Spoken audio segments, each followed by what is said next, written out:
Hey guys, it's Deborah. So today I'm going to be talking about my favorite books of 2017. So my favorite books that I read within the year of 2017. These books are in no particular order, and in order to make this list, my brain kind of had to think of it first. So there's a lot of books on this list, but before we talk about it, I'm gonna discuss my Goodreads goal and finishing thing. At the beginning of the year last year, my goal was to read 35 books, but around September, August-ish area, when school started and I finished reading the Throne of Glass series, I kind of got into a reading slump, and so I didn't read as many books as I'd hoped to within the last few months. So that pushed back my goal. So I changed it to 30 in hopes that I would read 30 within the month of, or 4 within the month of December, and that didn't happen.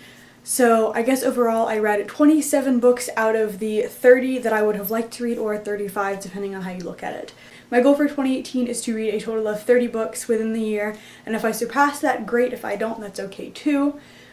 It's not really a stress out thing, it's more like, this is how many books I think I might be able to read, and let's see if I can actually accomplish that. Without further ado, let's get right on into the books. The first book on this list is Lord of Shadows by Cassandra Clare. I absolutely adored this book. It was so good, and it was just overall it was 100% like my favorite book of the year. I was sucked in.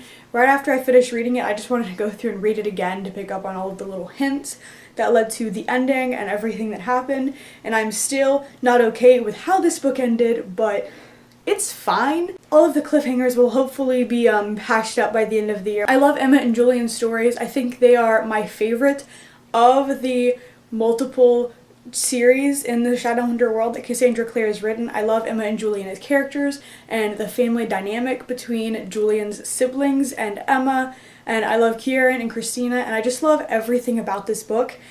And I also really enjoy all of the little hints at the characters from previous series, because there are some characters in this book specifically that we knew a lot about and had a lot of experience with in the Infernal Devices and in the Mortal Instruments, and I enjoy seeing how they have evolved and turned into different people as the years have gone by, because now Clary and Jason, Isabel and Simon and all of them are much older. They're all in their 20s, I believe. I enjoy seeing how much all of these characters have evolved, and I really loved this book. The next one is a series, and I'm only going to hold up the first book because I don't really want to hold 8 books in my arms, but it is the Throne of Glass series by Sarah J. Maas.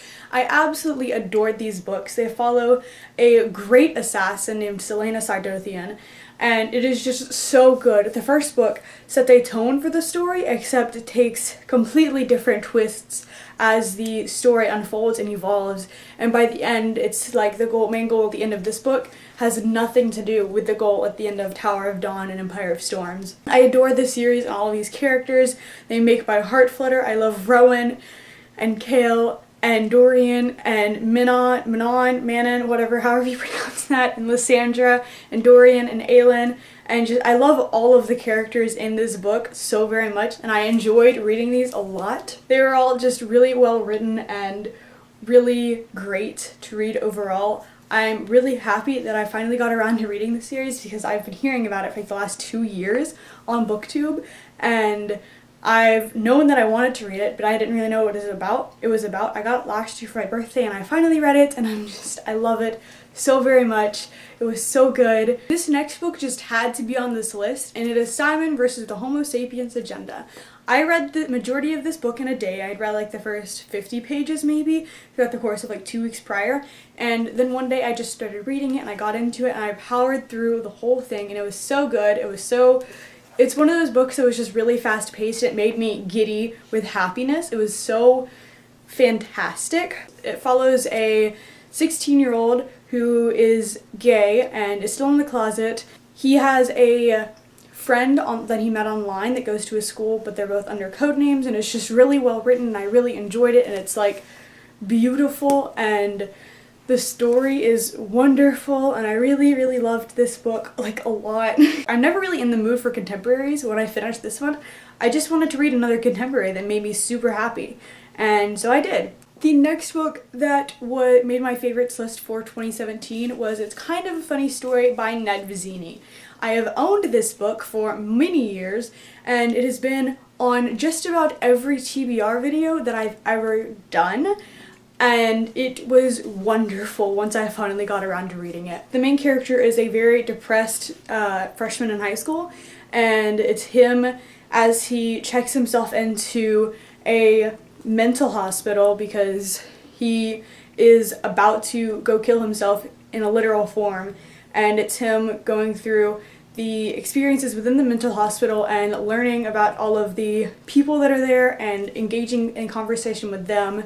And there's a really diverse cast of characters, which is what I really enjoyed about the story, and I just loved the whole thing overall. I liked to see Craig evolve as a character and figure out what would help him as a person get over, or kind of conquer is not the right word, but like move on past his depression and make sure that it was not the one thing that defined him. Like, he could do other things besides just sit around and be depressed, and there were other things that he could do to take his mind off of it and kind of help him get past this really bumpy road currently in his life. And I really enjoyed reading this one. The next one on this list probably comes to no surprise, as many people love this series, and that is the last book in the A Court of Thorns and Roses series, and that was A Court of Wings and Ruin.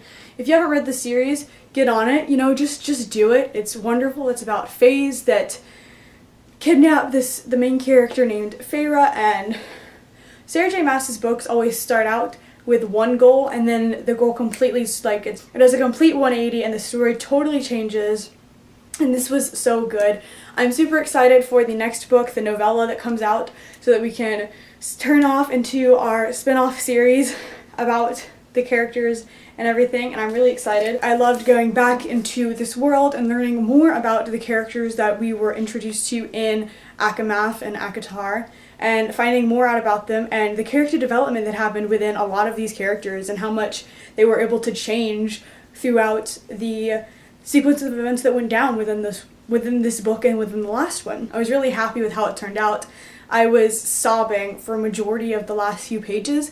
I actually have multiple videos on Snapchat of me crying and updating for like my personal enjoyment later in life. It was like, oh, I just finished chapter 74, someone died, or like, oh my god, what's happening? And it's really funny to go back and look at them, and because I was literally sobbing for like the last 10 chapters probably. It was a lot to take in, and Sarah J Maas knows how to make you cry. I really enjoyed this book though. I loved it. It was not my favorite in the series. It's really hard to beat a book like ACOMAF. It's super difficult to do that, but I still really enjoyed it. The next book that I really enjoyed that I read in 2017 was They Both Die at the End by Adam Silvera. I absolutely loved this book. I think this is another one that I read within like 2 days. It follows two main characters and you switch between their point of view, and they meet, and it's basically them on their last day spending their day together even though they don't know each other, and they learn a lot about each other. And I really loved this book, and it was really good. The next book is also by Adam Silvera, and it is History Is All You Left Me. It's been a while since I read it. Like, I read it in like February or something, and I don't remember every little part about this story anymore, so I don't remember why exactly I really enjoyed it, but I know that I did. I really loved both of Adam Silvera's books that he put out this year, and I'm super excited to read the one that he has next year and the other one that he has written, which is called More Happy Than Not. I would highly recommend both of his books, all of his books, because I'm sure More Happy Than Not is wonderful just like these are. The next book I have here is King's Cage by Victoria Aveyard. This is definitely my favorite book in the Red Queen series, and I really just enjoyed this one in particular. This book is dual perspective, so it follows Mare's point of view and this girl named Cameron's point of view. The majority of this book, there wasn't a lot of action happening from Mare's point of view, and if you've read Glass Sword or this one, you probably know why. But there wasn't a lot of action going on until like halfway through, 75% through the book, but it was still really well written, and I enjoyed getting all of the insides to Mare's character. It kind of turned her inside out, and I know that Victoria Aveyard had to think a lot about all of the thoughts that would be running through Mare's brain in this time. I think that Victoria Aveyard's writing improved a lot from Red Queen to Glass Sword to King's Cage. I think that King's Cage had second book syndrome, so it was obviously not as good as the first and still not as good as the third. but I really enjoyed this particular one. It is definitely my favorite in the series. I love all of these covers, and I'm super excited for the next one, which is called Warstorm, to come out. And the last book that is going to be featured in this video is Miss Peregrine's Home for Peculiar Children by Ransom Riggs. I read this series, like the whole series, not just this particular book, in March, I think it was, and I read them all in like 5 or 6 days. I read them with all within a week, and I loved all of these books a lot. I really enjoyed reading them at the time, and honestly, looking back at it, like I'm not in like, I don't know if there's a fandom for it, so I don't really see a lot of information about them online, which probably keeps pushing it to the back of my mind. But when I first read them, I really loved all of these books. I just really enjoyed this series as a whole and the characters and everything that came out in this book.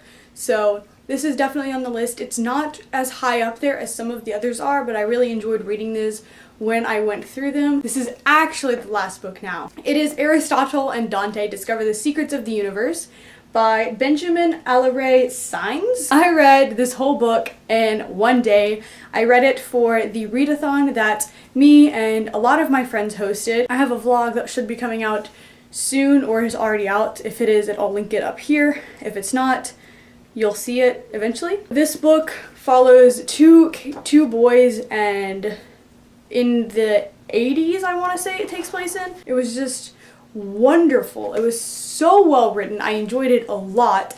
It's one of those books where there's not really a big climax or a big plot development. It's just a lot of character development and a lot of growing within the characters. There's not one ultimate giant thing that causes all of the events to go down. It's not very action-packed. It just kind of is there, and you're just kind of living within this character's life for the year that this book takes place in, and seeing as they both grow, and Aristotle discovers things about himself and Dante discovers things about himself, and they share it with each other. And it was just so well written, and I really, really enjoyed this book. I really loved how this book ended and the whole sequence of events that happened. There were a lot of things that happened there were a lot of things within this book that caused a lot of stress, but the author kind of made them all seem insignificant in certain ways. Like a major thing would happen, but it didn't seem like such a big deal because Aristotle always kind of drove it down and tried to make it seem like it was less, because he didn't like things to be a big deal. He liked everything to be small, like how his kind of personality was small and confined to him. I loved this book so much. There's a reason it's won all of these awards. These were all of my favorite books of 2017. We're setting these down now, otherwise I'm going to drop them. Uh-oh. This is fine. Okay. Alright. We did it! We did it! Oh, I am ultimate. I hope you enjoyed going through all of my favorite books of 2017. If you did, please give it a like and subscribe to my channel and ding the bell to get notified every time I upload. I will see you in the future. Goodbye! Literally every book I talked about is so good. I read so many good books this year. Like, it wasn't even something where I had to force out all of the opinions that I had. I just really enjoyed like every book that I read. I tend to be one that if I don't enjoy the book and I'm like halfway through, I just kind of stop reading it, or if I'm not in the mood for that kind of book.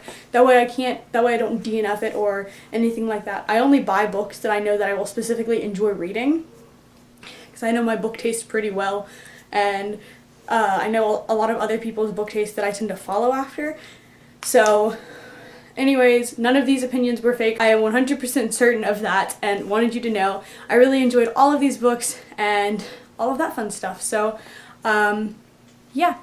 Goodbye!